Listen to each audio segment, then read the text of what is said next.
سجاتے ہیں، گھروں کو سجاتے ہیں، اور ماشاءاللہ سیرت منانا چاہیے. ایک دو دن، ایک ہفتہ، ایک مہینہ، 2 مہینے، بلکہ پوری زندگی منائیں. مگر سیرت منائیں کیسے؟ منانا کسے کہتے ہیں؟ بھئی منانے کا مطلب ہے کہ حضور کی سیرت کو اپنانا. منانے کا مطلب ہمارے آقا حضرت محمد صلی اللہ علیہ وسلم کی سیرت کو اپنانا ہے. یہ حدیث جو آپ کے سامنے ذکر کی جا رہی ہے، خود بھی سنیں، دوسروں کو سنائیں. اللہ کے رسول صلی اللہ علیہ وسلم جب بھی آپ وضو فرماتے تھے تو وضو کا پانی نیچے گرنے سے پہلے صحابہ اکرام رضی اللہ اجمعین دوڑے آتے اور وہ پانی نیچے گرنے سے پہلے اپنے ہاتھوں میں لے کر اپنے چہرے پر، بدن پہ ملتے تھے. رسول اللہ صلی اللہ علیہ وسلم نے پوچھا کہ میرے صحابہ، دیوانوں پروانوں، یہ کام کیوں کر رہے ہو؟ ایسا کیوں کر رہے ہو؟ تو صحابہ رضی اللہ اجمعین نے کہا یا رسول اللہ، ہم آپ سے بڑی محبت رکھتے ہیں، ہمارے ماں باپ آپ پر قربان، یہ برکت والا پانی نیچے گرنے نہ پائے، اس لیے ہم اس کو اٹھاتے ہیں، اپنے بدن پہ پھیرتے ہیں، اپنے بدن پہ ملتے ہیں. تو رسول اللہ صلی اللہ علیہ وسلم نے فرمایا اگر تم حقیقت میں اللہ اور اس کے رسول سے محبت کرتے ہو، حقیقت میں اللہ اور اس کے رسول سے محبت کرتے ہو، تو رسول اللہ صلی اللہ علیہ وسلم فرمایا دیکھو یہ کام کرو، ہمیشہ سچ بولو، جھوٹ نہ بولو، جو وعدہ کرو اس کو پورا کرو، اپنے پڑوسیوں کو تکلیف اور دکھ نہ پہنچاؤ. 3 باتوں کا ذکر فرمایا اللہ کے رسول صلی اللہ علیہ وسلم نے. حقیقت میں اگر تم اس سے محبت کرتے ہو تو میرے بھائیو بزرگوں، آج ہم نے بازاروں کو سیرت کی عنوان پر ہم نے سجایا ہے، مگر اپنے بازاروں کو اگر سجانا چاہتے ہیں تو سچائی سے سجائیں، امانتداری سے سجائیں، دھوکہ نہ دیں. آج کتنے نوجوان بازاروں میں آتے ہیں اور کہتے ہیں کہ مولانا فلاں دیہات سے فلاں لوگ آئے تھے، ہم نے ان کو ٹوپی پہنا دیا، ہم نے ان کو چنا لگا دیا، ہم نے ان کو بیوقوف بنا دیا، بکرا بنا دیا. دیکھو یہ جملے استعمال ہو رہے ہیں اور خوشی کا اظہار کر رہے ہیں. حالانکہ پیارے آقا حضرت محمد رسول اللہ صلی اللہ علیہ وسلم فرماتے ہیں کہ جو دھوکہ دیتا ہے اس سے میرا کوئی تعلق نہیں. فرمایا جو دھوکہ دیتا ہے اس سے میرا کوئی تعلق نہیں. فرمایا اگر بازاروں کو سجانا ہے امانتداری سے سجاؤ، بازاروں کو سجانا ہے تو سچائی سے سجاؤ. ہم اپنے بازار میں ڈنڈی نہ ماریں، ہم اپنے بازار میں گناہ و جرائم نہ کریں، دھوکہ نہ دیں. ہمارے بازاروں کو سجانا ہے. ہم نے سیرت کی عنوان پر ہم نے اپنے محلوں کو سجایا، ہم نے سیرت کی عنوان پر اپنے گھروں کو سجایا.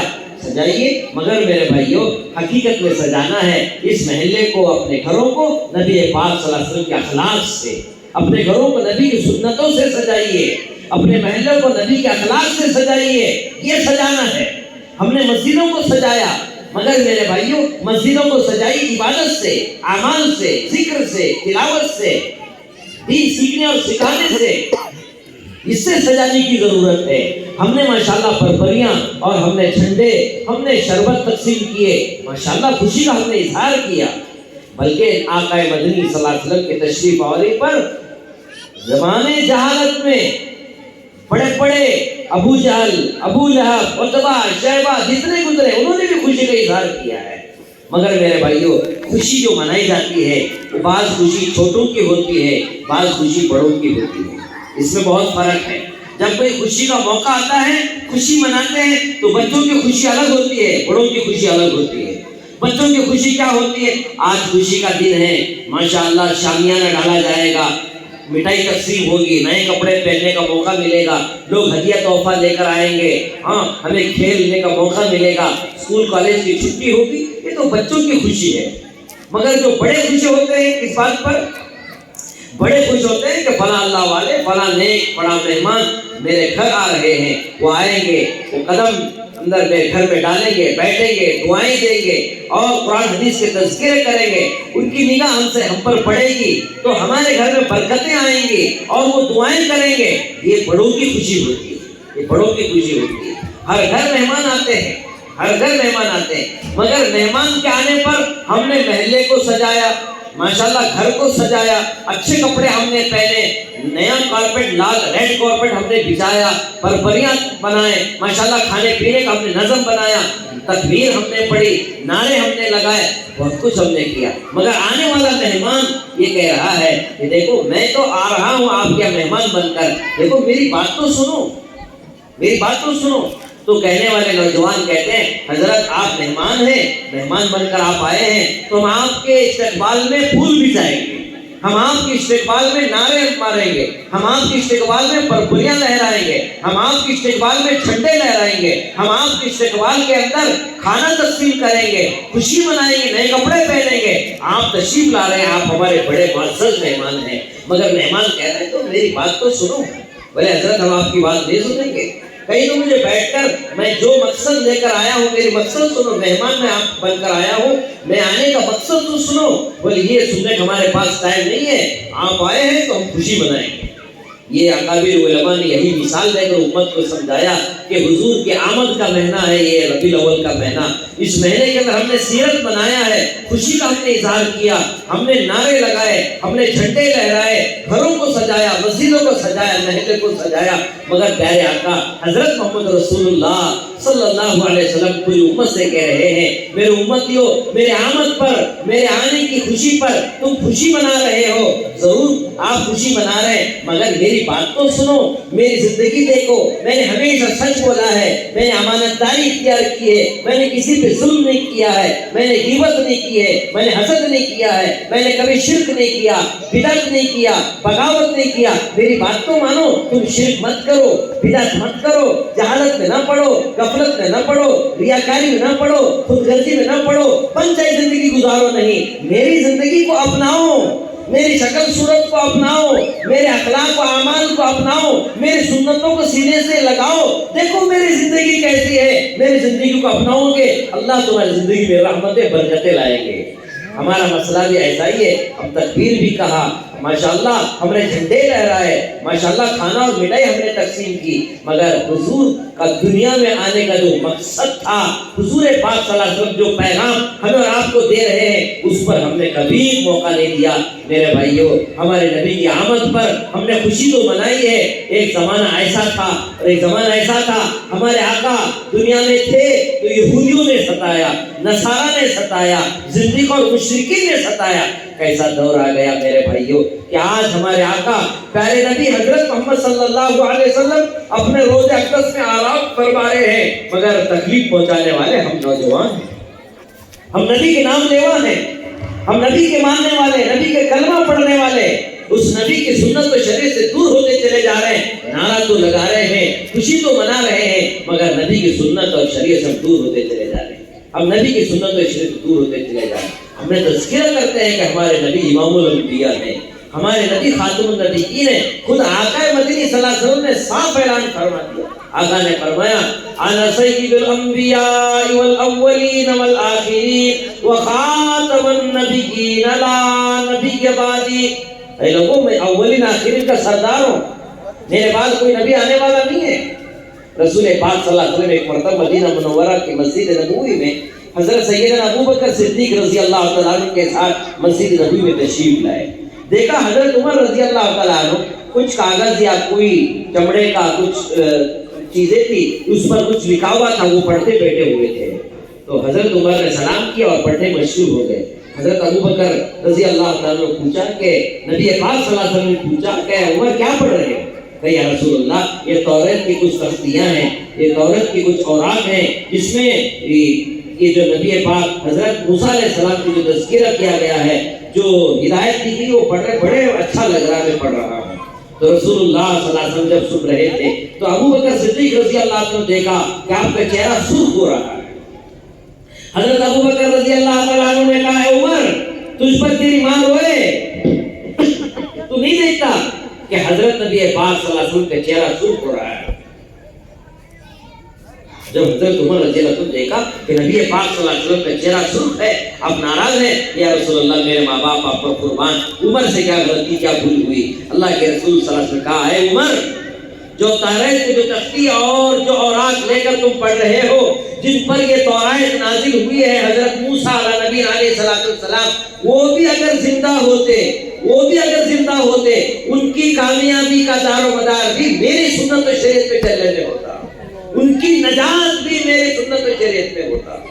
اللہ اکبر، کیسے اعلیٰ عرفہ نبی اللہ پاک نے اور آپ کو اللہ پاک نے عطا کیا ہے۔ مگر میرے بھائیوں، اللہ پاک نے کیا مقام ہمارے نبی کا ہمیں اور آپ کو دیا ہے۔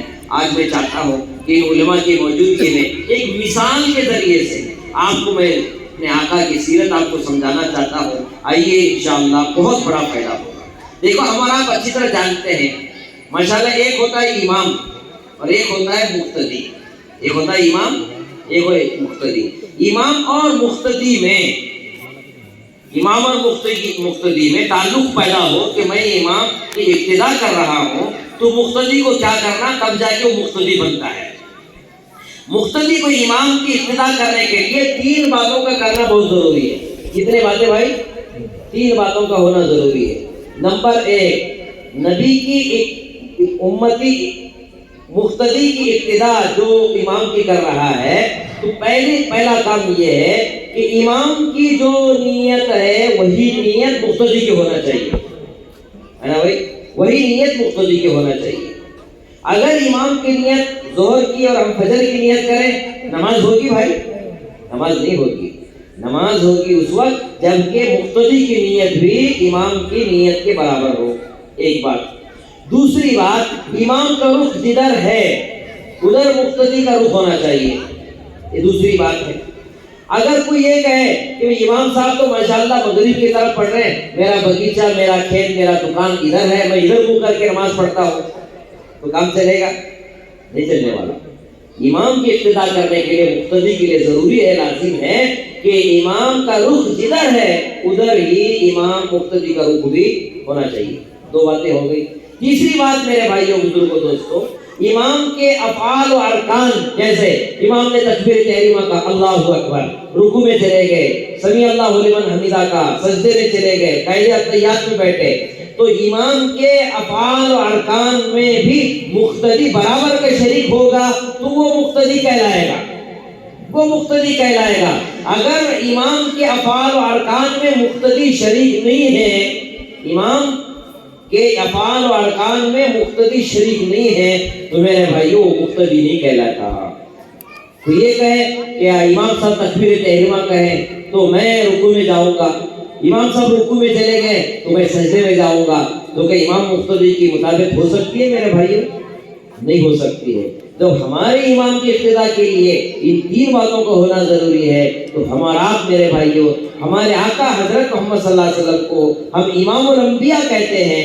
تو میرے بھائیوں، ایک امتی کو بھی اپنے نبی کا امتی اگر کہلانا ہم چاہتے ہیں تو ہماری بھی نیت وہی ہونا چاہیے جو ہمارے آقا محمد صلی اللہ علیہ وسلم کی نیت ہے، وہی نیت ہونی چاہیے. اب میرے بھائیوں بتائیے ہمارے آقا حضرت محمد صلی اللہ علیہ وسلم کی کیا نیت تھی؟ ہمارے آقا حضرت محمد صلی اللہ علیہ وسلم کی نیت یہ تھی کہ دنیا میں بسنے والا ہر انسان اور دنیا کے ہر کچے پکے مکان میں، ہر منی سوتی خیمے میں، جہاں تک رات کا اندھیرا جاتا ہے، جہاں تک دن کا اجالا جاتا ہے، وہاں تک میرا دین پہنچے اور پہنچ کے رہے گا. چاہے لوگ عزت کے ساتھ قبول کریں تو قبول کرنا پڑے گا، چاہے ذلت کے ساتھ قبول کریں تو قبول کرنا پڑے گا.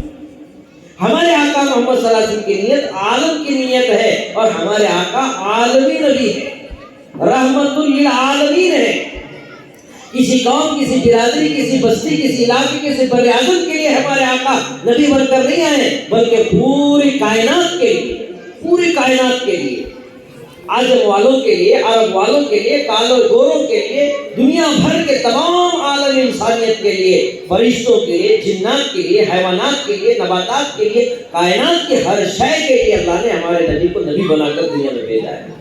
اور ان کے تذکرے اللہ پاک نے قرآن میں کیے اور ان کے تذکروں کے لیے اللہ پاک نے بے شمار، اللہ پاک نے صحیح آسمانی کتابیں اللہ پاک نے نازل فرمائے. تو میرے بھائیو، ہماری نیت، ہمارے نبی کی نیت، ہم امتی کہلانا چاہتے ہیں تو ہماری نیت بھی وہی ہونی چاہیے جو ہمارے آقا محمد صلی اللہ علیہ وسلم کی نیت ہے. دوسری بات، ہمارے آقا کا رخ کدھر ہے؟ ہمارے آقا کا رخ میرے بھائیو ہمیشہ آخرت کی طرف ہوتا ہے، ہمیشہ آخرت کی طرف. دنیا یہ تو وقتی ہے، دنیا وقتی زندگی ہے، مگر آقا مدنی صلی اللہ علیہ وسلم ہمیشہ ہمیشہ ہمیشہ ہمیشہ فکر یہ ہوتی تھی کہ امت کی فکر، امت کی نگاہ آخرت کی طرف ہو. آپ آخرت کی طرف فکر دلاتے تھے، ہمیشہ آخرت طرف، اعمال کی فکر دلاتے، آخرت کی فکر دلاتے. اللہ اکبر. لہٰذا میرے بھائیوں بزرگوں دوستوں کہ ہمارا رخ بھی آخرت کی طرف ہونا چاہیے. آج ہمارا رخ کدھر ہے؟ دنیا کی طرف. ہم کہتے ہیں تو ضرور اللہ اکبر، کہتے ہیں نماز میں اللہ اکبر، مگر ہمارا دل دماغ کہتا ہے گھر اکبر، دکان اکبر، کاروبار اکبر، تجارت اکبر، ملازمت اکبر، مگر ہم دل سے تو کہنے کی ضرورت ہے اللہ اکبر، اللہ بڑا ہے، اللہ اکبر، اللہ بڑا ہے۔ میرے بھائیو، نبی پاک صلی اللہ علیہ وسلم نے ہمیشہ فکر دلائی ہے تو آخرت کی فکر دلائی، اعمال کی فکر دلائی۔ اللہ اکبر، قربان جائے نبی پاک صلی اللہ علیہ وسلم کا امتی کہلانا چاہتے ہیں تو تیسری بات اولیاء کرام علماء کرام فرماتے ہیں، تیسری بات یہ ہے کہ حضور کے افعال اور ارکان کے اندر میرے بھائیوں امتی کہلانا چاہتے ہیں تو حضور کی سنت و شریعت کو اپنانا ہوگا کہ حضور جیسے آپ نے کھایا، جیسے آپ نے پیا، جیسے آپ سوتے، جیسے آپ کی زندگی غم میں کیسے، خوشی میں کیسے، گھر میں کیسے، بازار میں کیسے، سفر میں کیسے، حجر میں کیسے، آپ نبی علیہ السلام کی پاکیزہ زندگی کو میرے بھائیوں اپنانے کی ضرورت ہے۔ آج ہمارے بال سنت کے مطابق نہیں ہے، ہماری داڑھیاں سنت کے مطابق نہیں ہے، ہماری نماز سنت کے مطابق نہیں ہے، ہمارے اخلاق سنت کے مطابق نہیں ہے، ہماری معاشرت سنت کے مطابق نہیں ہے، ہمارے معاملات سنت کے مطابق نہیں ہے، ہمارے عقائد بگڑے ہوئے، ہم عبادت اور اعمال سے دور ہیں، نبی کی سنت اور شریعت سے دور ہوتے چلے جا رہے ہیں، تو اللہ کی مدد کیسے آئے گی؟ اللہ کی مدد کیسے آئے گی؟ لہٰذا میرے بھائیوں بزرگوں دوستوں، ہم نبی کی سنتوں کو اپنانے والے بنے۔